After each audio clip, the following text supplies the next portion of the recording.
amicaux. Pourquoi? Parce que le destin est un des piliers de la foi. Pourquoi? Parce que le destin, c'est l'un des piliers de la foi. تفضل أخي. باب ما جاء في الإقسام على الله. عن جندب بن عبد الله رضي الله عنه قال رسول الله صلى الله عليه وسلم قال رجل والله لا يغفر الله لفلان. فقال الله من ذا الذي يتولى علي ألا أغفر لفلان إني قد غفرت له وأحببت عمله. من ذا الذي يتألى من ذا الذي يتألى علي ألا أغفر لفلان إني قد غفرت له وأحببت عمله. رواه مسلم. وفي حديث أبي هريرة رضي الله عنه أن القائل رجل عابد. قال أبو هريرة تكلم بكلمة أو بقت دنياه وآخره. L'auteur, dans les chapitres précédents, nous a donné des indications, des enseignements. Nous a enseigné le bon comportement que le musulman, le croyant devrait avoir. Celui-là qui a complété sa foi pour Allah subhanahu wa ta'ala. Là, il continue toujours dans cette direction. Et il veut aussi surtout continuer dans le fait de nous parler du soupçon d'Allah. Le fait d'avoir le mauvais soupçon d'Allah. Ici, il veut parler des serments qui sont liés à Allah subhanahu wa ta'ala. Le fait de jurer par Allah. Le fait de lier, n'est-ce pas, son yamin, mulk yamin à Allah subhanahu wa ta'ala. Mais dans un cas particulier. Le fait que tu jures par Allah sur quelque chose qui va se produire. Les savants disent que cela est de deux types. Jurer par Allah sur quelque chose qui va se produire. Première catégorie, et c'est ce qui est dans ce texte ici, il s'agit de celui-là qui se prend d'orgueil. Celui-là qui veut se mettre au-dessus des gens. Celui-là qui se pense déjà trop bon, trop pieux, et qui jure par Allah sur les serviteurs d'Allah que Allah ne va pas les pardonner, comme on le verra dans le texte, Inch'Allah. Cette personne, yata'alla ala Allah. Cette personne, elle jure par Allah et elle se prend d'orgueil sur ce qui ne lui appartient pas. Ça peut aller. Cette catégorie d'action n'est pas permise pour le croyant. Mais la deuxième catégorie, il s'agit de celui-là donc, qui s'humilie pour son Seigneur et qui jure par Allah à cause de ce qu'il y a dans son cœur comme yakin et comme servitude pour Allah subhanahu wa ta'ala. Cette personne jure que ceci va se passer. D'accord? Et le prophète sallallahu alayhi wa sallam dit qu'il y a parmi les serviteurs pieux d'Allah des gens que s'ils juraient par Allah, Allah subhanahu wa ta'ala allait faire ce qu'il voulait. À cause de l'amour que Allah il a pour ses serviteurs. D'accord? Donc, qu'est-ce qui nous intéresse ici? Il s'agit de personnes qui sont prises d'une maladie qui est très dangereuse, qu'on a déjà cité plus d'une fois, l'orgueil. Le fait de se penser meilleur que d'autres personnes. D'accord? Le croyant, celui-là qui a rempli son cœur de tawhid, ne laisse donc pas ce sentiment rentrer dans son cœur. Et rappelez-vous de la parole du prophète sallallahu alayhi wa sallam. La tuturuni. Ne faites donc pas mes éloges jusqu'à ce que vous abusiez sur ma personne.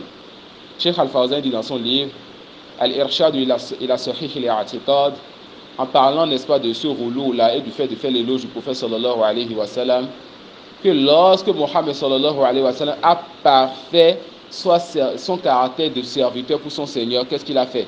Il a détesté qu'on fasse ses éloges. De sorte que les personnes abusent à son sujet et le rendent associé à son Seigneur dans les actions d'Allah. Il a connu sa place de serviteur. Et il a aimé cela. Et il a su que c'est la meilleure place qu'un serviteur, qu'une créature pourrait avoir. Être serviteur et messager de ton Seigneur. هذا هو الكمال الإنساني. L'auteur dit alors باب ما جاء في الإقسام على الله. قال عن جندب. Et ce qui a voulu ici, le fait de jurer par là que telle chose ne va pas se passer, c'est ce qui renferme aussi le mauvais soupçon. c'est ce qui renferme le mauvais soupçon. Quand vous avez déjà compris que l'auteur, il a une méthodologie dans son livre. Quand il ouvre un chapitre, souvent il fait suivre ce chapitre de ce qui rentre dans le même chapitre, mais ce qui est lié à ce chapitre. Donc le fait de jurer par Allah et que ce que tu dises sur le futur renferme un mauvais soupçon de ton Seigneur. Il dit, An Jundub ibn Abdullah radiyallahu anhu qala Rasulullah sallallahu alayhi wa sallam, qala rajulun, un homme dit, Wallahi la yaghfirullahu li fulan. Je jure par Allah qu'Allah ne pardonnera pas un tel. Faqala Allah, et Allah subhanahu wa ta'ala dit, Man dhal ladhi yata'alla alayya alla aghfira li fulan. Qui donc jure par moi que je ne vais pas pardonner à un tel. Inni qad ghafartu lah wa ahbahtu amalak. Subhanallah. J'essaie de pardonner à cette personne et toi j'ai annulé tes œuvres. Allah subhanahu wa ta'ala n'aime pas le cœur qui est rempli, mais le cœur qui a ne serait-ce qu'une part d'orgueil. Le serviteur doit avancer vers son Seigneur avec deux regards. Le fait de toujours avoir le bon soupçon de son Seigneur et le mauvais soupçon de sa personne. C'est pas ça qu'on avance vers Allah. Se dit qu'on a toujours des manquements. Puis se peut que je n'ai pas encore bien fait cette adoration. Pourquoi nous faisons l'istighfar 3 fois après nos adorations? Afin d'espérer réparer les manquements que nous avons eus dans notre adoration. Donc le serviteur tout le temps, pourquoi on lui a prescrit des nawafil après des adorations? Pourquoi il y a le hajj surrogatoire, la umrah qu'on fait? Pourquoi il y a la prière de nuit et tout cela? Tout ça, jubronan, afin de pouvoir réparer les manquements dans tes adorations. Alors le serviteur doit savoir qu'il a des manquements. Et il doit avancer vers son Seigneur en se disant, j'ai toujours des manquements.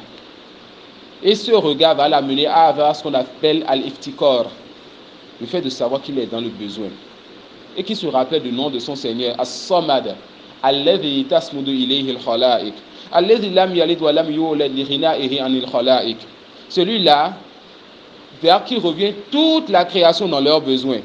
Celui-là qui n'a pas engendré, qui n'a pas été engendré parce qu'il se passe de tout le monde. Al-Ghani wa anil alamin. Fanahnu al-faqru wasfun dhatiyyun lana. La pauvreté est un attribut par excellence qui est lié à nous. On sera toujours pauvre, toujours dans le besoin. Wal-ghina wasfun dhatiyyun lil khaliqi subhanahu wa ta'ala. Et la richesse, c'est un attribut qui est lié à l'aide d'Allah subhanahu wa ta'ala, un attribut qui est lié par excellence à notre Seigneur. On sera toujours dans le besoin. Et lui n'aura jamais besoin de quelqu'un ou de quelque chose. Alors, si nous voulons concrétiser cet attribut-là qui est lié à nous, et par lequel, quand nous demandons à notre Seigneur, il nous donne, c'est-à-dire le fait de nous montrer le besoin, et on a déjà vu dans un chapitre précédent, de ne pas dire, Seigneur, donne-moi si tu veux. Car dans le fait de dire si tu veux, c'est comme si tu veux, donne-moi, si tu veux, ne me donne pas. Cela, ça contredit cet attribut-là qui est lié à toi, que tu ne peux jamais délaisser, le fait que tu es besogneux. Alors, montre toujours à ton Seigneur, je suis dans ce besoin-là. Inni bima anzalta ilayya min khairin fakir. Je suis dans le grand besoin de ce que tu vas descendre vers moi. Ça, c'est qui l'a dit. L'un des 5 meilleurs prophètes et messagers, Moussa alayhi salam. Donc le serviteur doit toujours montrer qu'il est dans le besoin, qu'il a besoin de son Seigneur. Et contredit ce sentiment-là et ce caractère-là, le fait de se prendre par orgueil, et on a déjà vu dans les dernières assises aussi, que parmi les gens qu'Allah subhanahu wa ta'ala ne va pas leur parler, Allah ne va pas les purifier, et Allah subhanahu wa ta'ala, et ces gens-là auront un châtiment douloureux. On a cité un certain nombre de personnes, parmi eux, le fakir, le pauvre,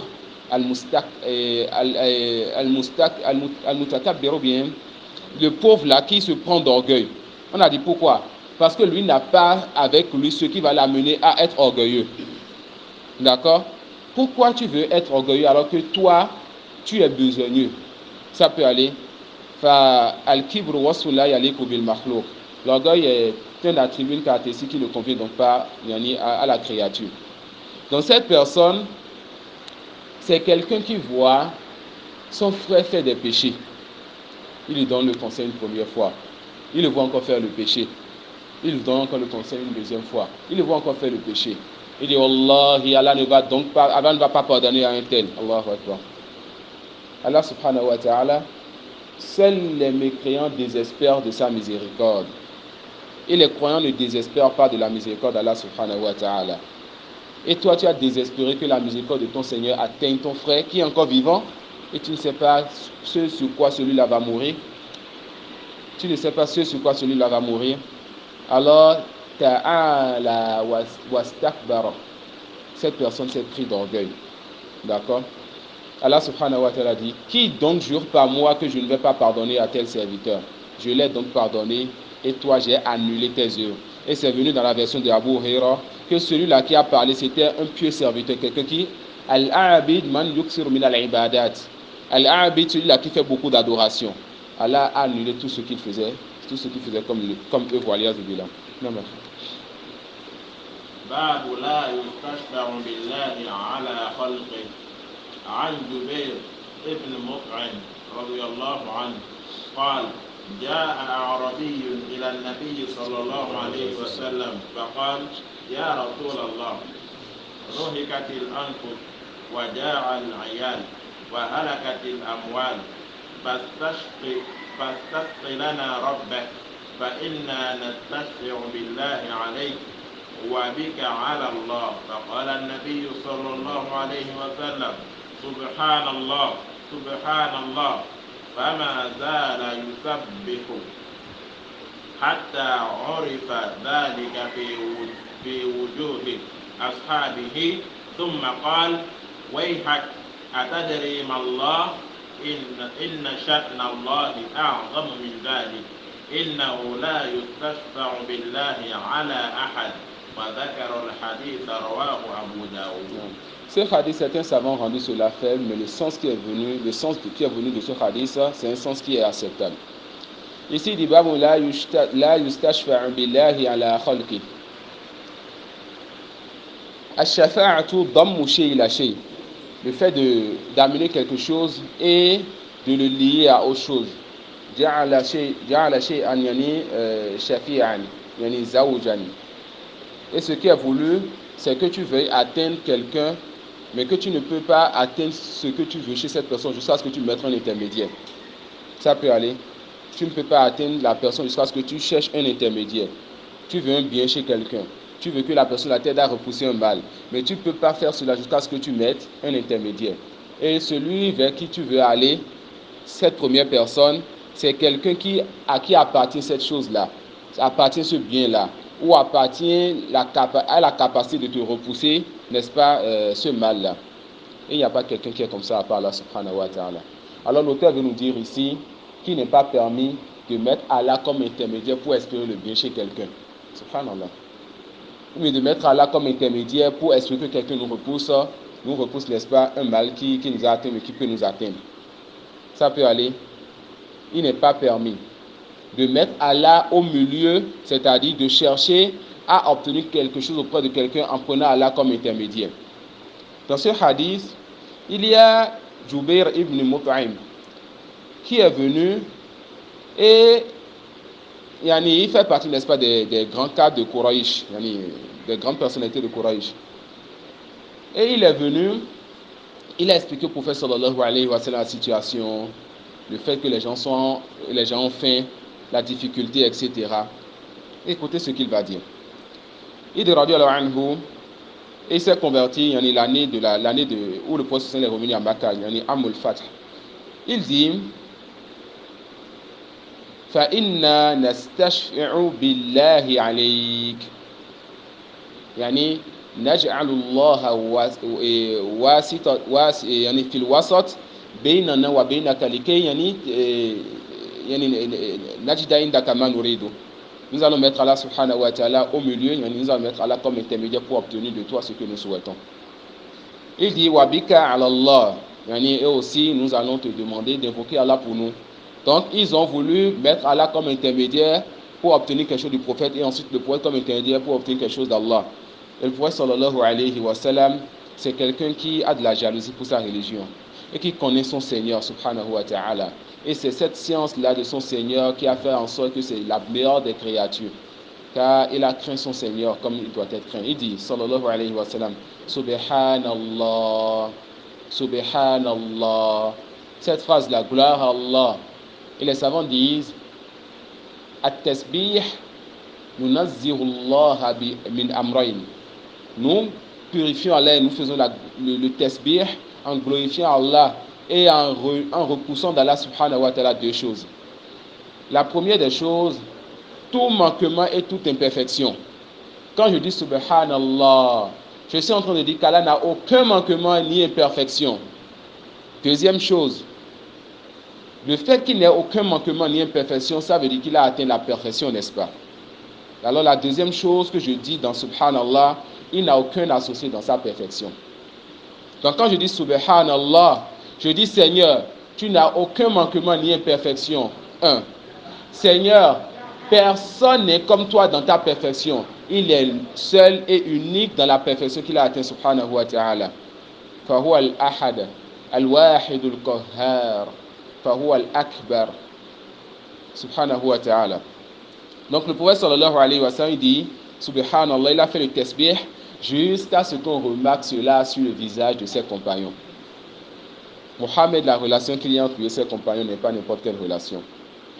Voilà pourquoi il nous dit que même si l'un d'entre nous dépensait en valeur en or l'équivalent de la montagne de Uhud, on n'allait pas atteindre ce que ses compagnons vont dépenser et qui va remplir juste la paume de leur main. Ses compagnons, c'est des gens qui ont une valeur, comme l'a déjà dit, les compagnons de Muhammad sallallahu alayhi wa sallam, binisbati ilayna aqida wa laysu mujarrad tarikh. Ils sont une croyance pour nous. Ce n'est pas juste une histoire que nous lisons. Les compagnons de Muhammad sallallahu alayhi wa sallam, c'est une croyance. Et celui-là qui a une mauvaise parole sur les compagnons, cette personne n'est pas des nôtres. Alors il dit sallallahu alayhi wa sallam, subhanallah, jusqu'à ce qu'on remarque la gêne sur le visage des compagnons de Muhammad sallallahu alayhi wa sallam. Et regardez ce qu'il dit. Il dit, Wayhak, atadri mallah, malheur donc à toi. Sais-tu donc qui est Allah? Et cette phrase, Wayhak, pour ceux qui viennent dans ce sens souvent, ce n'est pas une invocation qui est faite. C'est une expression, tout simplement pour s'exprimer, montrer la grandeur de quelque chose. Est-ce que tu sais donc qui est Allah? Inna sha'nallahi a'zamu min dhalik. Allah subhanahu wa ta'ala, son affaire est plus grand que cela. Est plus grand que quoi? Il dit, innahu la yustashfa'u billahi ala ahadin. On ne met pas Allah subhanahu wa ta'ala comme intermédiaire pour pouvoir obtenir le bien auprès de quelqu'un. Allah, son affaire est plus grande, n'est-ce pas, que cela. Donc le fait de penser qu'on puisse mettre Allah comme intermédiaire pour espérer le bien auprès de quelqu'un, ou que quelqu'un repousse le mal, ça c'est avoir une mauvaise soupçon d'Allah subhanahu wa ta'ala. Non. باب ما جاء في حماية النبي صلى الله عليه وسلم حمى التوحيد وسد طرق الشرك. عن عبد الله ابن الشحير رضي الله عنه قال انطلقت في وفد بني عامر إلى رسول الله صلى الله عليه وسلم فقلنا أنت سيدنا فقال السيد الله. قلنا وأفضلنا فضلا وأعظمنا قولا. فقال قولوا بقولكم أو بعض قولكم ولا يستجرينكم الشيطان. رواه أبو داود بسند جيد. وعن أنس رضي الله عنه أن الناس قالوا يا رسول الله يا خيرنا وابن خيرنا وسيدنا وابن سيدنا. فقال يا أيها الناس قولوا بقولكم ولا يستهوينكم الشيطان. أنا محمد بن عبد الله رسول الله وما أحب أن ترفعوني فوق منزلتي التي أنزلني الله. رواه النسائي بسند جيد. Le prophète Mohammed sallallahu alayhi wa sallam, il a concrétisé le tawhid. Le prophète sallallahu alayhi wa sallam, il a eu peur du contraire du tawhid. Le prophète sallallahu alayhi wa sallam, il a conseillé sa communauté. Il les a appelés vers le tawhid. Il les a mis en garde contre ceux qui va les faire tomber dans le polythéisme. Le prophète sallallahu alayhi wa sallam, il a fermé toutes les portes qui pourraient amener, n'est-ce pas, le serviteur dans ce qui va annuler son tawhid ou même diminuer cela. Alors dans ce chapitre, l'auteur veut nous dire comment le prophète, de nous montrer un peu comment le prophète sallallahu alayhi wa sallam, il a eu, n'est-ce pas, à préserver donc ce tawhid-là du croyant. Et il a fermé toute porte et tout moyen qui pourrait amener quelqu'un à tomber dans le shirk. Toute porte ou tout moyen qui pourrait amener quelqu'un à tomber dans le shirk. Et les textes qui ont été rapportés ici, on les a déjà vus lorsqu'on a parlé du fait d'abuser, n'est-ce pas, sur le prophète sallallahu alayhi wa sallam. Donc l'auteur nous ramène encore les mêmes textes où le prophète sallallahu alayhi wa sallam, un groupe de personnes vient le voir et ils vont faire ses éloges. Ils ont dit, tu es notre Seigneur ou notre maître. Le prophète sallallahu alayhi wa sallam dit, le Seigneur ou le maître c'est Allah subhanahu wa ta'ala. Ils vont dire, tu es le meilleur d'entre nous et le plus puissant. Le prophète sallallahu alayhi wa sallam va leur dire, dites ce que vous avez à dire et ne vous laissez pas tromper par le diable. Ne laissez pas le diable vous ouvrir la porte de l'exagération. Comme il a dit dans un autre texte, la tuturuni kama atratin nasar ibn Maryam. N'exagérez donc pas à mon sujet dans vos éloges, comme l'a fait, n'est-ce pas, les chrétiens au sujet de Isa ibn Maryam. Et si vous vous rappelez, on avait dit que ce texte-là, Ahlus Sunnah wa Salaf, ils ont compris de ce texte que toute exagération envers le prophète et autre que lui est interdit. Mais les soufis ont compris autre chose. Qui se rappelle de la position des soufis sur ce texte? Qu'est-ce que les soufis ont compris de ce texte? La tuturuni kama atratin nasar ibn Maryam. Le prophète sallallahu alayhi wa sallam a dit tasma'una wa yusma'u minkum wa yusma'u mimman yasma'u minkum. C'est ça la chaîne de transmission. Vous entendez, on entend de vous. Et on entendra de celui qui entend de vous. Alors qu'Allah nous compte parmi ceux-là qui entendent, n'est-ce pas, le rappel, gardent ce rappel et transmettent, n'est-ce pas, cela. Qui se rappelle de ce qu'on avait dit? Qu'est-ce que les soufis ont compris de ce hadith-là? N'exagérez donc pas mon sujet comme a exagéré les chrétiens au sujet de Isa. Ils ont compris de cela qu'il fallait exagérer contrairement au sujet du prophète Muhammad sallallahu alayhi wa sallam, au-delà de ce que les chrétiens ont fait. Non, jazakallah khairan. Ils ont pris le kaf pour dire que le kaf qui est voulu ici, il ne faut pas dire la même chose que les chrétiens. Les chrétiens disent que Isa est le fils d'Allah. Nous, on ne dira pas que Mohammed est le fils d'Allah. Mais autre que cela, on peut dire ce que nous voulons. Ça peut aller. Et ça, c'est l'héritage que les soufis ont pris des chrétiens. La mauvaise compréhension des textes. Ça peut aller, la mauvaise compréhension des textes. Comme l'a dit Cheikh Ali Moussa dans son explication de Usul al-Sunnah, comme on l'a déjà dit une fois dans cette mosquée. Lorsque le prophète sallallahu alayhi wa sallam a fait le voyage nocturne, on lui a demandé, est-ce que tu as vu ton Seigneur? Il a dit, Nourun, anna arahu. Une lumière, comment puis-je donc voir cette lumière? Les soufis ont dit, Nourun, anni arahu. Une lumière, je l'ai vue. Ça peut dire, ils ont dit quoi? Une lumière, je l'ai vue. C'est pour qui? Une lumière, je l'ai vue. Donc ça fait partie de l'héritage qu'ils ont eu à prendre, n'est-ce pas? De bolines en ceux-là qui ont voulu adorer leur Seigneur sans science. Waliyazoubillah. Donc l'auteur ici veut nous montrer comment le prophète sallallahu alayhi wa sallam a eu à préserver le tawhid et a mis en garde contre son contraire. Dites ce que vous avez à dire et n'exagérez pas mon sujet. Dites ce que vous avez à dire et n'exagérez pas mon sujet. Ne laissez donc pas le diable ni vous avoir. Ne vous laissez donc pas avoir par le diable. Et dans la version de Anas sera ajouté quelque chose, une croyance qu'on a déjà aussi décrit ici. Où le prophète sallallahu alayhi wa sallam dit quoi? Dites, je suis Mohammed, le serviteur d'Allah et son messager. On a dit que ces deux mots-là, serviteur d'Allah et son messager, cela renferme encore une croyance. Une croyance très importante chez nous. Et une croyance qui enlève le christianisme depuis ses racines. C'est quoi cette croyance-là? Mohammed est le messager d'Allah et ce que son serviteur. Quelle croyance est renfermée derrière cette phrase-là? Wa Abdullahi wa Rasuluhu. Non. Voici une autre personne. Ismaïl, Ibrahim, les frères sont comme des chevaux. Le cheval, c'est vers la fin de la course qui donne encore plus de sa personne pour pouvoir finir la course.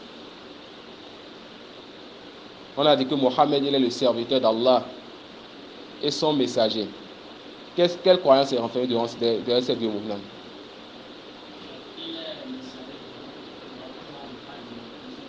Non, Arsant. Mohammed est le serviteur d'Allah, on ne doit pas l'adorer. Mohammed est le messager d'Allah, on ne doit pas le démentir. Et c'est très important. Qu'est-ce que les chrétiens ont fait? Ils n'ont pas considéré Isa comme serviteur d'Allah, ils l'ont adoré. Qu'est-ce que les juifs ont fait? Ils n'ont pas considéré, n'est-ce pas, Isa et Mohammed comme messagers d'Allah. Ils les ont démentis. Nous disons, tous les messagers d'Allah sont serviteurs et messagers. Ils sont serviteurs, on ne les adore pas. Ils sont alors messagers, on ne les dément pas. Et ça encore, ça fait partie de l'héritage des soufis, qui abusent et qui exagèrent au sujet du prophète sallallahu alayhi wa sallam, ainsi que des prétendus wali et shuyur. Là.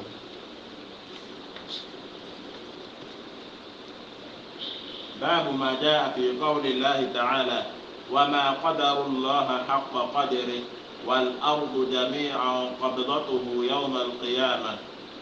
عن ابن مسعود رضي الله عنه قال جاء خبر من الأحبار إلى رسول الله صلى الله عليه وسلم فقال يا محمد إنا نجد أن الله يجعل السماوات على إصبع والأرضين على إصبع والشجر على إصبع والماء والثرى على إصبع وسائر الخلائق على إصبع فيقول أنا الملك.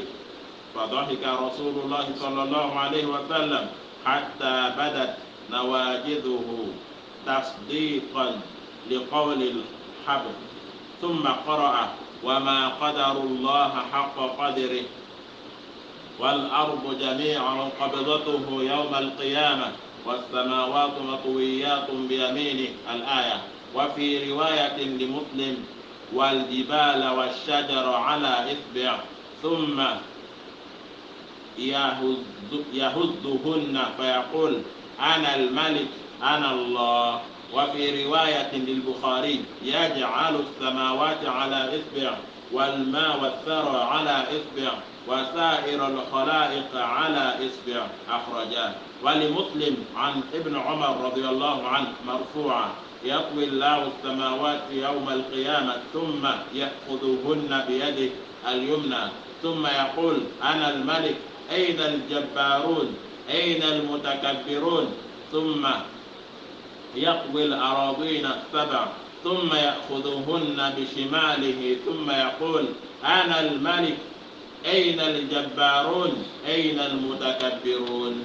وروى ابن عباس رضي الله عنه قال ما السماوات السبع والأرضون السبع في كف الرحمن إلا كخردل أو كخردلة في يد أحدكم. وقال ابن جرير حدثني يونس أخبرنا ابن وهب قال ابن زيد حدثني أبي قال رسول الله صلى الله عليه وسلم ما السماوات السبع في الكرسي إلا كدراهم سبعة ألقيت في ترس.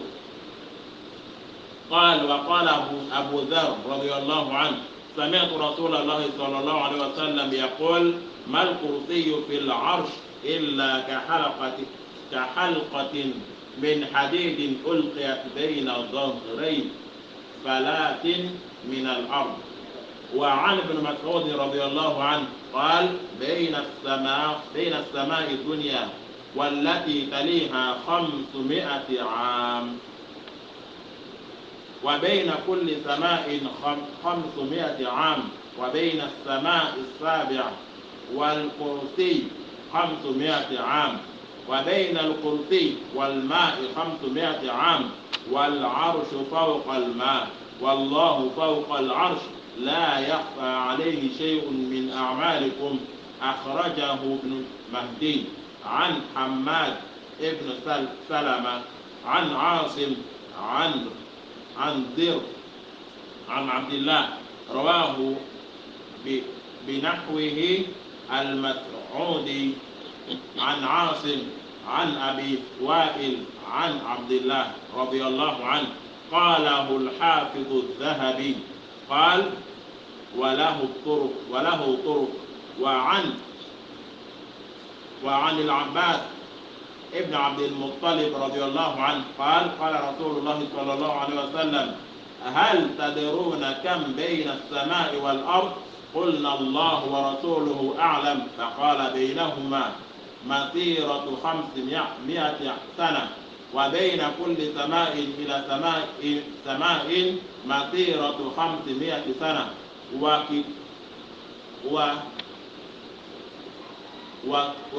وكسف كل سماء مسيرة 500 سنة وبين السماء السابع والعرش البحر بين أسفله وأعلاه كما بين السماء والأرض والله تعالى فوق ذلك لا يخفى عليه من أعمال بني آدم أخرجه أبو داود وغيره والله سبحانه وتعالى أعلم تم بحمد الله.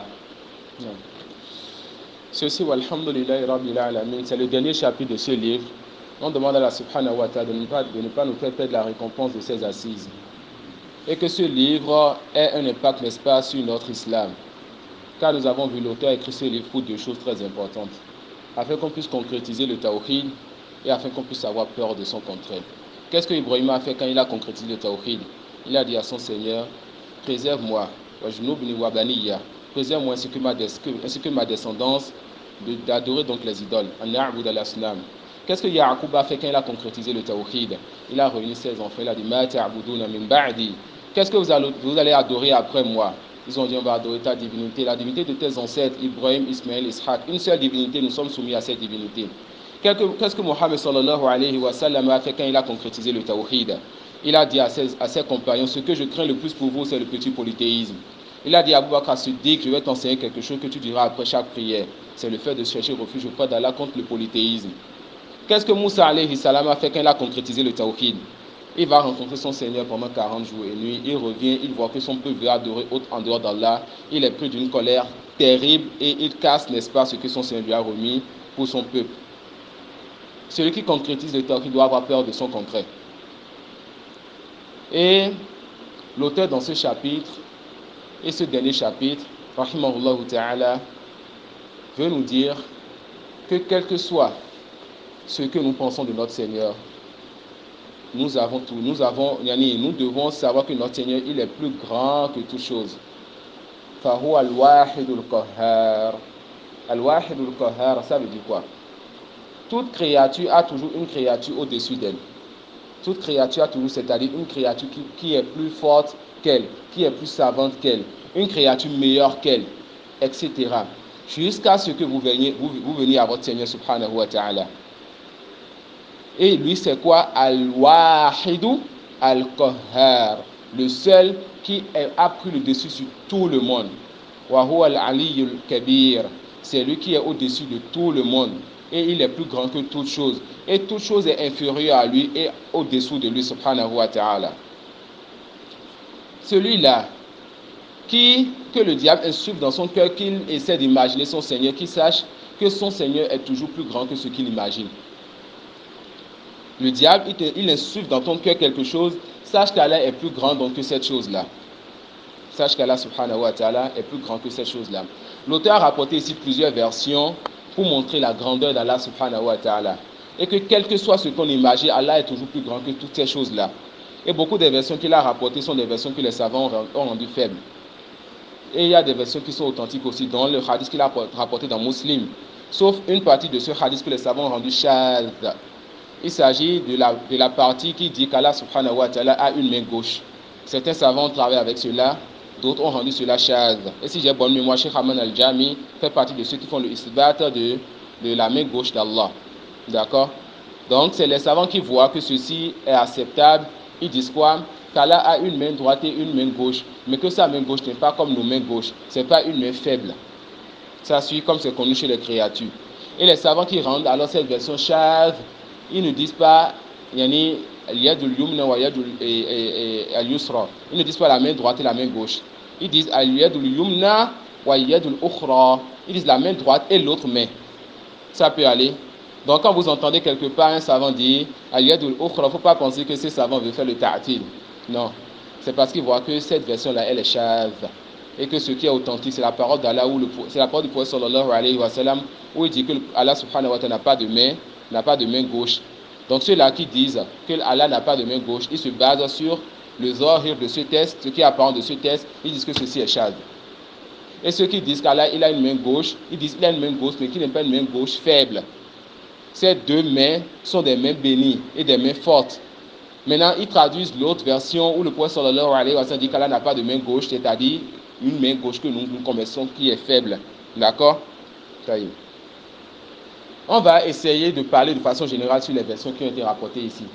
L'auteur, il a introduit en parlant, n'est-ce pas, d'un rabbin, d'un savant parmi les gens de science, parmi les juifs.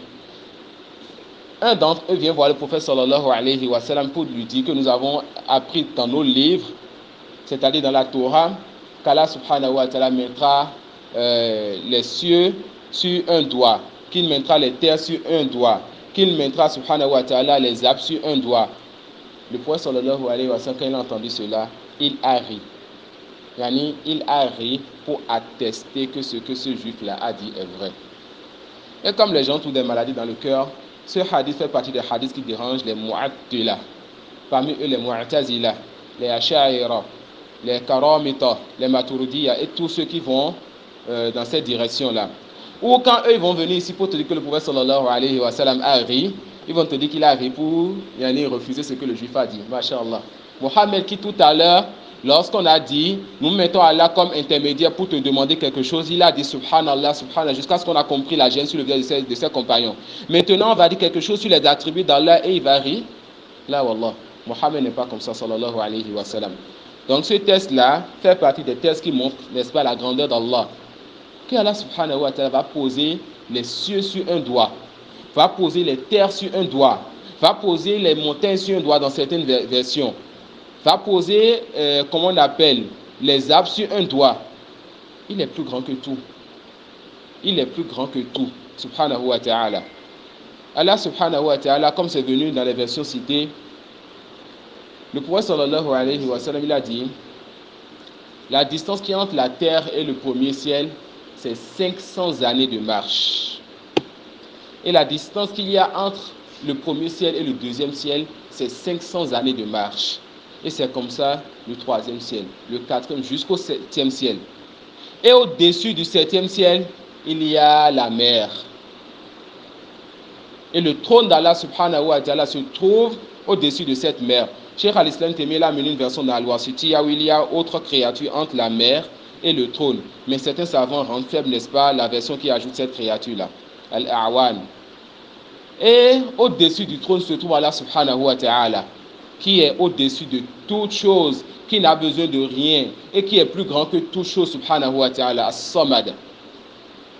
Et pour comparer, le prophète sallallahu alayhi wa sallam, il dit que ce monde que vous connaissez, les cieux, la terre et tout cela, comparé au kursi d'Allah, et le kursi c'est quoi? Mawbi'ul qadamayn, ou Mawbi'ul qadamayn rahman. C'est, n'est-ce pas, l'endroit où pose ses pieds le tout miséricordieux. Comment est le kursi? Allahu a'lam. Ça fait partie du raïb sur lequel nous n'avons pas de preuves. Ça peut aller. On a déjà vu dans cette mosquée que les gens ont donné deux mauvaises compréhensions au kursi. Ceux qui ont traduit le kursi comme étant la science. Et ceux qui ont traduit le kursi comme étant quoi? Comme étant al-arsh. Et c'est ça qu'on voit dans beaucoup d'essais de traduction du Coran qui circulent. Quand ils disent kursi, ils disent le trône. Cela est une erreur. D'accord? Le kursi n'est pas le trône. Les cieux et la terre comparés au kursi, c'est comme jeter une bague en fer, jeter cela dans un grand désert. Qu'est-ce que cette bague-là dans ce désert? Et ce kursi-là, qui est venu dans certaines versions, c'est comme ce qu'on utilise pour pouvoir monter vers, n'est-ce pas, des escaliers, ce qu'on utilise pour pouvoir monter vers le trône. Et Allah est plus savant de comment est cette chose. D'accord? Ce kursi comparé au trône d'Allah, c'est comme jeter toujours une bague en fer dans un grand désert. Subhanallah. Les cieux et la terre comparés au kursi, c'est comme jeter une bague en fer dans un grand désert. Et le kursi comparé au trône, c'est comme jeter une bague en fer dans un désert. Allah subhanahu wa ta'ala est au-dessus du trône, il se passe du trône. Et Allah subhanahu wa ta'ala, il est plus grand que toute chose. Comment donc on peut penser qu'Allah subhanahu wa ta'ala est dans sa création, comme le diraient certains? Comment donc on peut comparer Allah subhanahu wa ta'ala à cette créature? Le verset que l'auteur a rapporté, c'est un grand verset. وَمَا قَدَرُ اللَّهَ حَقَّ قَدْرِهِ وَالْأَرْضُ جَمِيعًا قَبْضَتُهُ يَوْمَ الْقِيَامَةِ ils n'ont pas estimé Allah subhanahu wa ta'ala comme il devrait être estimé. La terre tout entière sera une poignée pour Allah le jour dernier. Allah, il est plus grand que tout ce que vous imaginez. Le premier ciel, le deuxième jusqu'au septième, ainsi que les 7 terres et ce qui est entre les 7 cieux et les 7 terres. Cela n'a aucune valeur comparée au kursi d'Allah. Et le kursi d'Allah n'a aucune valeur comparée au trône d'Allah subhanahu wa ta'ala. Et Allahu Akbar, Allah est plus grand que le trône, est plus grand que toute chose et il se passe de tout. Subhanahu wa ta'ala. Et celui qui estime vraiment son Seigneur, cette personne adorera son Seigneur comme cela se doit. Cette personne se connaîtra petit et ne se prendra pas d'orgueil. L'auteur qu'Allah le récompense en bien pour les biens qu'il a accordés à cette communauté. Allah bénit sa da'wa et Allah a ouvert des pays, des villes et des villes par sa da'wa bénie. Il a balayé le polythéisme dans la Jazirat al-Arab.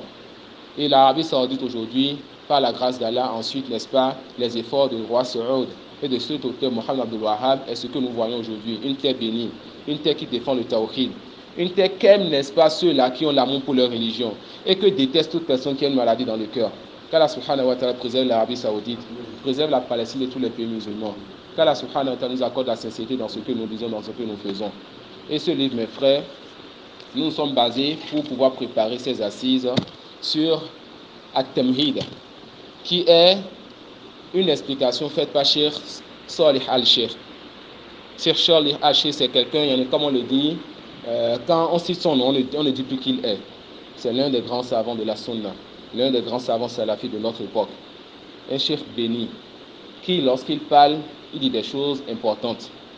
Il a eu à faire une daoura de 18 assises, dans laquelle il a regardé les grandes explications de Kitab Tawhid et les petites explications, et il a vu que les 18 assises ne lui permettraient pas de finir le livre. Alors, il a choisi une méthodologie pour ce livre, et c'est la méthodologie que nous avons utilisée dans cette mosquée. Et par la grâce d'Allah, nous avons fini aussi l'assise en 18, et nous avons aussi fait en 18 assises. Et ça, c'est une grâce d'Allah, et ce n'est aucun effort ni de ma part, ni de ceux qui sont assis. C'est Allah qui a voulu ce bien-là tout simplement pour nous, et qui ne nous prive pas, n'est-ce pas, des récompenses de ceci. Donc nous nous demandons de bénir cette assise, et à partir de demain, il n'y aura plus d'assises après le jour. C'est notre dernière semaine ici. On a fini Kitab Tawhid. Le programme est comme il est. On continue le matin avec la Muqaddimah de Ibn Abi Zayd al-Qayrawani. Kitab Tawhid nous parle d'un seul sujet. La Muqaddimah de Ibn Abi Zayd al-Qayrawani nous parle de plusieurs sujets de la croyance. Et c'est un livre qui a besoin d'un peu plus de souffle. Donc nous allons maintenir le programme du matin et ramener ça encore après le 11, afin de finir ça dans notre dernière semaine pour ne pas avoir de manquement dans le programme qu'on s'est donné. Et ce livre, comme nous le dit souvent, notre Cheikh Ahmed Saïd, Hafizahullah, quand on finit un livre, il te dit Hadihi samaratu sabr. Ceci, c'est le fruit de la patience. Quand tu commences un livre, tu as ouvert la première page et tu arrives à ouvrir la dernière page, tu dis Alhamdulillahi Rabbil Alamin. Ça, c'est le fruit de la patience. Ça, c'est un grand bien. Maintenant, ce livre sera soit pour toi, soit contre toi. Car nous faisons beaucoup de méfaits. Nous connaissons notre réalité. Et Allah ne châtie pas quelqu'un jusqu'à ce qu'il envoie donc le rappel. Le rappel a été envoyé. Vous avez compris? Soit vous direz Sami'na wa ata'na. Nous avons entendu, nous avons obéi.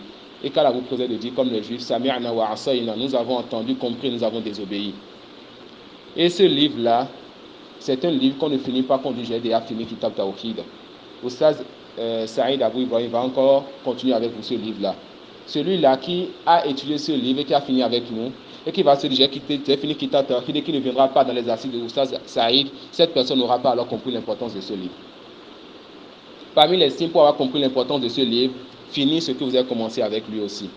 Parmi les signes pour avoir compris l'importance de ce livre, le fait que quand vous finissez avec lui, vous vous asseyez entre vous encore, vous prenez l'essai en français, vous prenez l'essai de traduction en français, ou bien vous prenez l'audio d'un prédicateur francophone, ils sont pleins à l'avoir fait, et vous écoutez entre vous, vous révisez entre vous. C'est un livre qui doit toujours être étudié. Car si ce livre-là est maîtrisé, et que les gens donnent son droit à ce livre, vous avez compris que celui-là qui concrétise le tawhid va faire quoi? Va détester le contraire du tawhid. Et quand on déteste le contraire du tawhid, on fera quoi? On doit appeler au tawhid. On a vu que ces 3 chapitres étaient liés dans le livre. Donc si vous avez compris, on va alors voir que les gens de la mosquée guidance islamique vont commencer par se lever, aller dehors, pour commencer par arracher du cœur des gens ce qu'il y a dans leur corps comme polythéisme.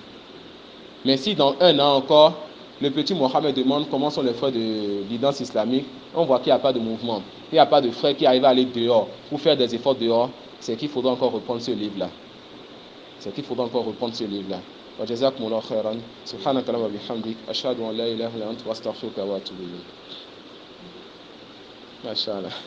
Les dernières paroles, j'ai coupé mon portable. Est-ce qu'il y a des questions? Inch'Allah, envoie-moi ton audio, Inch'Allah.